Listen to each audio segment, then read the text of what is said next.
जय हिंद साथियों, आपका लवली जी के ट्रिक में फिर से स्वागत है। जी दोस्तों, अपना हिस्ट्री में चल रहा था महाराणा कुंभा, इंपॉर्टेंट राजा था जो अपने बात कर रहे थे। कल मैं आपको बता के गया था, वीडियो आपने देखी होगी। वीडियो कुछ ना कुछ तो आपको याद हुआ होगा दोस्तों। ऐसी कोई बात नहीं है जो याद होने वाली इसमें बात नहीं थी। महाराणा कुंभा पढ़ के गए, उनके पिताजी पढ़ के गए थे, माता का नाम पढ़ के गए थे। उन्होंने 143 किसको बोला था और इसका शासनकाल क्या था, ये सब अपने कल पढ़ चुके हैं। जो भी विद्यार्थी आज नए हैं चैनल पर, चैनल को सब्सक्राइब कीजिएगा।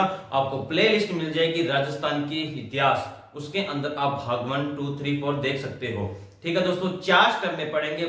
कल मैंने एक स्टेप इसका करवा दिया जिसके अंदर सामान्य सामान्य बातें रही थी। आज इनके पढ़ेंगे अपने युद्ध। क्या पढ़ेंगे? युद्ध। तो महाराणा कुंभा इनका शासन काल था, बताओ कि तो सर 33 दूना 66 नहीं 68 था। कितना था? 33 दूना 66 नहीं 68 था। तो 1433 से लेकर 1468 के बीच में इनका शासनकाल था। फिर मैंने कहा था इसको यहीं से तोड़ना है। क्या मना? 143। पहली बार 143 बोला था कुंभल देवी को। फिर इन्होंने 143 बोल डाला किसको? महमूद खिलजी को। किसको? महमूद खिलजी को बोल डाला। महमूद खिलजी को बोला था कब? 4 और 3 7। तो 1437 में युद्ध हुआ जिसका नाम था सारंगपुर का युद्ध। कौन सा युद्ध? सारंगपुर का युद्ध। दोस्तों ध्यान रखना, क्वेश्चन यही आएगा। सन इस तरह ही याद होंगे। हिस्ट्री में सन और कोई तरीका नहीं है, या तो थे रटा मार लो, रटा मारोगा कोई सन किन्नो जैसी, कोई सन किन्नो जैसी। इससे अच्छा है ये ट्रिक ध्यान रखना। 143 कुंभा ने पहले कुंभल देवी को बोला, फिर महमूद खिलजी को बोला था। 4 और 3 7। तो 1437 में सारंगपुर का युद्ध होता है। सारंगपुर का युद्ध होता है किस किस के बीच में? कुंभा भय महमूद खिलजी के बीच में युद्ध होता है। इस युद्ध में दोस्तों ध्यान रखना, महमूद खिलजी हार जाता है और कुंभा जीत जाता है। ये युद्ध जीतने के बाद महाराणा कुंभा क्या मनवाते हैं? विजय स्तंभ मनवाते हैं। तो विजय स्तंभ के बारे में अपने बात करेंगे दोस्तों। लियो, आगे चलो। विजय स्तंभ के बारे में बात करेंगे।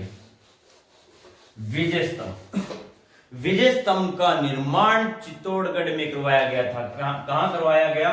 तो ध्यान रखना, सुनते जाना, बहुत अच्छे तरीके से याद होगा। विजय स्तंभ 9 मंजिला है। कितना मंजिला है? 9 मंजिला है। 1 2 3 4 5 6 7 8 और ओ है 9। विजय स्तंभ, इसका नाम है विजय स्तंभ।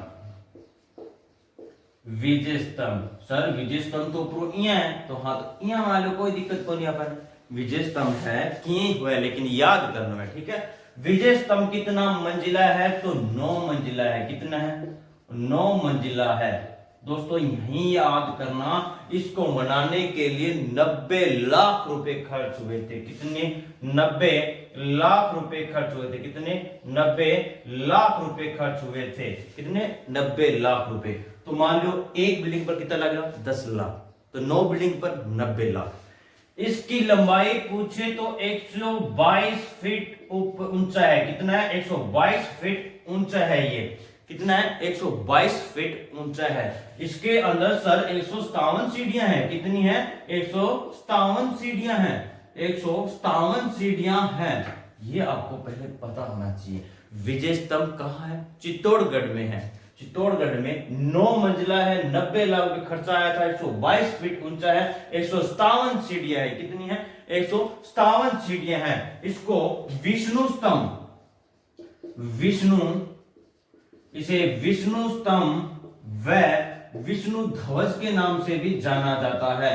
विष्णु ध्वज के नाम से भी जाना जाता है। दोस्तों ध्यान रखना, कितनी मंजिला है? 9 मंजिला, 90 लाख पे खर्चा है, 122 फीट ऊंचा है, 157 सीढ़ियां हैं। विष्णु स्तंभ भी कहा जाता है, विष्णु ध्वज भी कहा जाता है। ये विष्णु भगवान को समर्पित है, ध्यान रखना। कौन से भगवान को? तो विष्णु भगवान को समर्पित है ये। इसे भारतीय मूर्ति कला का विश्व कोश कहा जाता है। भारतीय मूर्ति कला का विश्व कोश कहा जाता है। विश्व कोश कहा जाता है। आपसे इंपॉर्टेंट पूछ सकता है इनका शिल्पीकार कौन थे? तो ध्यान रखना, जेता नापा पुंजा थे। जितना था नापा था, पूंजी लगाई थी। जेता नापा पुंजा, क्या नाम है? जेता नापा और पुंजा, ये इसके शिल्पी थे। ध्यान रखना, आपसे शिल्पी पूछ सकते हैं। जेता नापा पुंजा, जितना था उतना ही नापा था, उतनी पूंजी लगाई थी। ध्यान रखना, इस तरह याद रहेगा। जितना था उतना ही नापा था, उस पर उतनी ही पूंजी लगाई थी। बिजली गिरने के कारण 9वीं मंजिल गिर गई थी। दोस्तों ध्यान रखना, बिजली गिरने के कारण 9वीं मंजिल गिर गई थी। तो इसका पुनः निर्माण पूछे आपसे तो किसने करवाया? तो ध्यान रखना, 9वीं मंजिल को या विजय स्तंभ को पुनः स्वरूप, मतलब नया स्वरूप किसने दिया था? स्वरूप सिंह ने दिया था। किसने दिया था? स्वरूप सिंह ने दिया था। स्वरूप सिंह। इसका पुनः निर्माण पूछे तो क्या हुआ? पुनः निर्माण स्वरूप सिंह। कौन है? स्वरूप सिंह है। कौन है? स्वरूप सिंह। क्वेश्चन पूछ सकता है कि विजय स्तंभ कहां है? चित्तौड़गढ़ दुर्ग में है। इसका निर्माण किसने करवाया? महाराणा कुंभा ने करवाया। इसके शिल्पी कौन है? जेता नापा पुंजा है। कौन है? जेता नापा पुंजा है। कितना मंजिल है? 9 मंजिला है। कितना है? 9 मंजिला है। 122 फीट ऊंचा है। 157 सीढ़ियां हैं। इसे विष्णु स्तंभ व विष्णु ध्वज कहा जाता है और भारतीय मूर्ति कला का विश्व कोश कहा जाता है। ध्यान रखना ये बातें। उसके बाद इसकी बिजली गिरने के बाद इसका पुनः नया स्वरूप किसने दिया था? तो स्वरूप सिंह ने दिया था। मतलब पुनः निर्माण किसने करवाया? स्वरूप सिंह ने करवाया था। इसके बाद दोस्तों देखिए, इसे क्या कहा जाता है? भारतीय हिंदू देवी देवताओं का अजायब घर कहा जाता है। हिंदू देवी देवताओं का अजायब घर कहा जाता है। अजायब घर कहा जाता है। और इसमें याद रखने वाली बातें हैं दोस्तों, 1460 में कीर्ति स्तंभ प्रशस्ति लिखी हुई है। क्या लिखी हुई है? प्रशस्ति लिखी हुई है। किसके द्वारा लिखी गई थी? अत्रि पुत्र महज द्वारा लिखी गई थी। दोस्तों ये था विजय स्तंभ। इसमें मेन आपको इतने ध्यान रखना है। यहां एक बात और नोट कीजिएगा, ये किस किस का लोगो है? तो लोगो पूछे तो आपको नंबर 1 राजस्थान पुलिस का, नंबर 2 जेके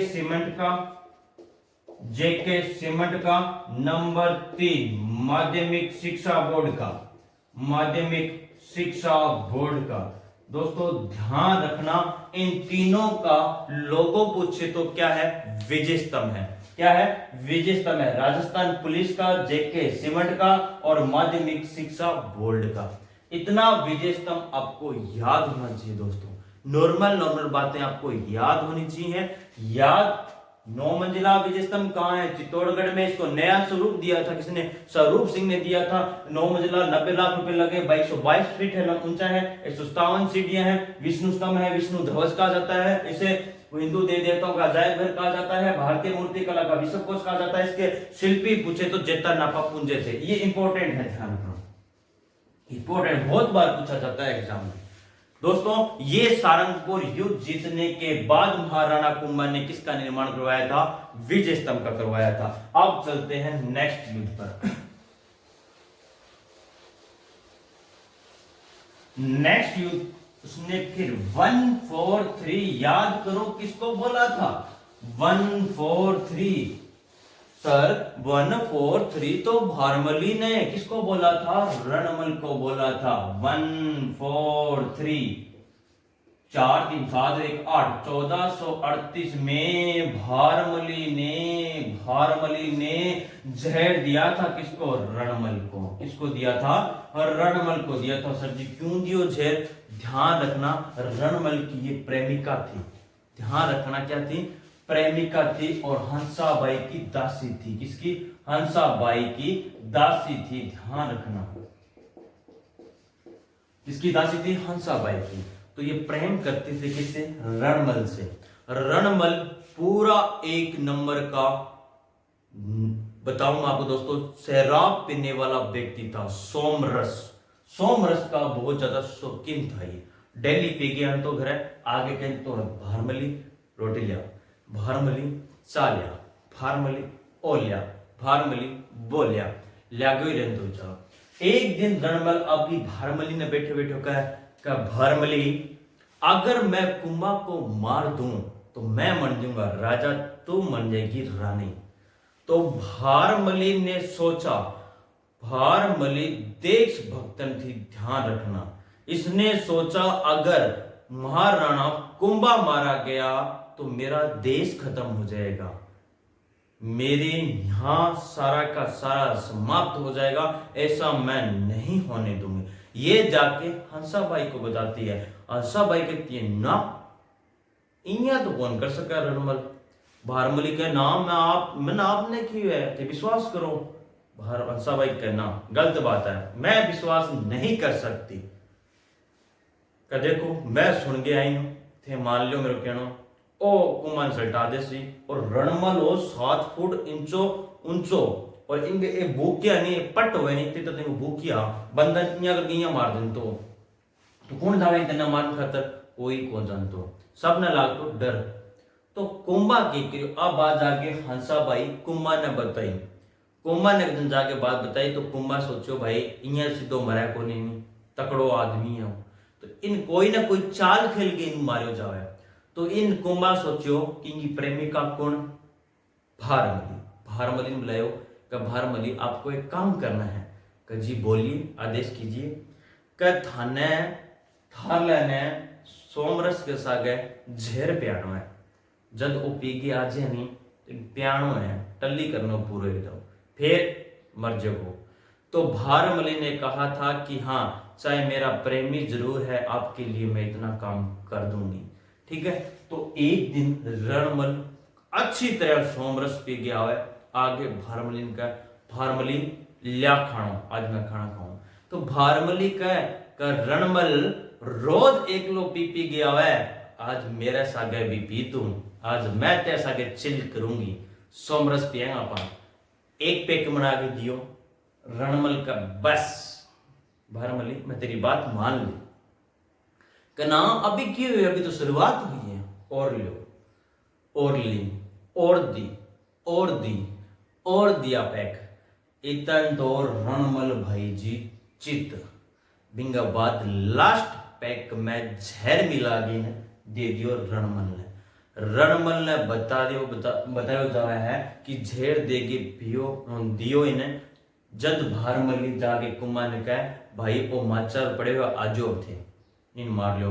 तो उसके सेनापति आते हैं, उसको चाकू से अंदर मारते हैं। बताया जाता है कि रणमल जब उसके चाकू लगा था ना तब ये माची से खड़ा हो गया था और खड़ा हो कितने जोर से इसने मुक्का मारा था, जो व्यक्ति मार रहा था वो दीवार के भिड़ के मर गया था, इतना ताकतवर था ये दोस्त। उसके बाद इसकी मृत्यु हो जाती है, ध्यान रखना ये बात इतनी इंपॉर्टेंट थी। उसके बाद 1453 में आवड़ा बावड़ा की संधि होती है, आवड़ा बावड़ा की संधि होती है। तो ध्यान रखना पहला क्वेश्चन आपसे ये पूछा जाएगा कि आवड़ा बावड़ा की संधि कब हुई थी। 1453 में आवड़ा बावड़ा, देखो 1453 में याद आएगा 3 इसी को तो आवड़ा बनाया मैंने, क्या बनाया, आवड़ा। 1453 में आवड़ा बावड़ा की संधि हुई थी।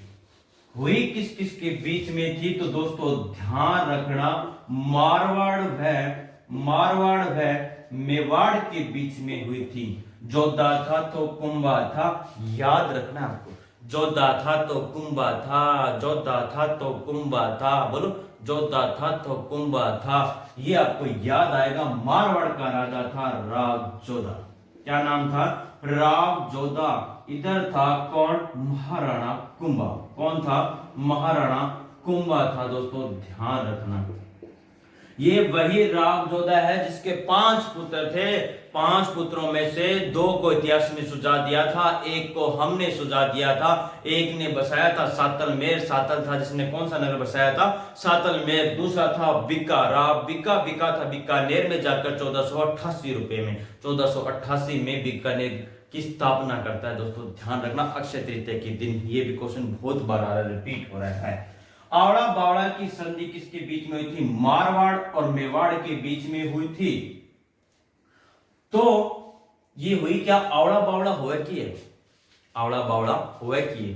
तो इसमें इनके बीच संधि हुई, तो मतलब मेवाड़ अलग और मेवाड़ अलग, बीच में रेखा खींची गई थी। तो मध्य बिंदु पूछ ले आपसे, मध्य बिंदु पूछ ले आपसे, तो सोजतपाली को रखा गया था। किसको, सोजतपाली को रखा गया था, सोजतपाली को रखा गया था। से सोजत का है पाली, से सजने वाली मेहंदी यहाँ की प्रसिद्ध है, से सजने वाली मेहंदी यहाँ की प्रसिद्ध है। लेकिन फालना भी पाली में पड़ता है। फालना, फै से फैलने वाले छाते, फै से फालना, फै से फैलने वाले छाते यहाँ के प्रसिद्ध है। फालना पाली के छाते प्रसिद्ध है। दोस्तों ध्यान रखना। उसके बाद बताया गया था कि जहां बावड़िए है ना, मतलब कांटे झाड़ियां मारवाड़ साइड, और जो आवड़े हैं मतलब आम के पेड़, हरी भरी जो चीजें हैं वो सारी क्या होगी, मेवाड़ होगा। ये बीच में दोस्तों ध्यान रखना, आवड़ा बावड़ा की संधि हुई थी। नेक्स्ट देखो अपने पास है 1456 चंपानेर की संधि, चंपानेर की संधि। च से 4, पै से 5, आगे 6, पीछे 1, तो कौन सी संधि हुई, चंपानेर की संधि हुई। चंपानेर की संधि दोस्तों ध्यान रखना, कुंभा एक साइड था, कुंभा एक साइड था, महमूद खिलजी, कौन था, महमूद खिलजी था। महमूद खिलजी के साथ कौन था, कुतुबुद्दीन था, कौन था, कुतुबुद्दीन था, कुतुबुद्दीन था। इन दोनों ने क्या किया, कुंभा के साथ चंपानेर की संधि करने आए थे, लेकिन ये संधि असफल रही थी। क्या रही थी, असफल रही थी, असफल रही थी। उसके अगले साल ही, इसके अगले साल ही 1457 में युद्ध हुआ था। कौन सा, बदनौर का युद्ध हुआ था, बदनौर का युद्ध। बदनौर कहां पड़ता है दोस्तों, ध्यान रखना, बदनौर का युद्ध हुआ भीलवाड़ा में। कहां हुआ था, भीलवाड़ा में हुआ था, भीलवाड़ा में हुआ था। अरे शायद डालना सही कम पड़ेगी, पूरा दिखाओ कौन था ना।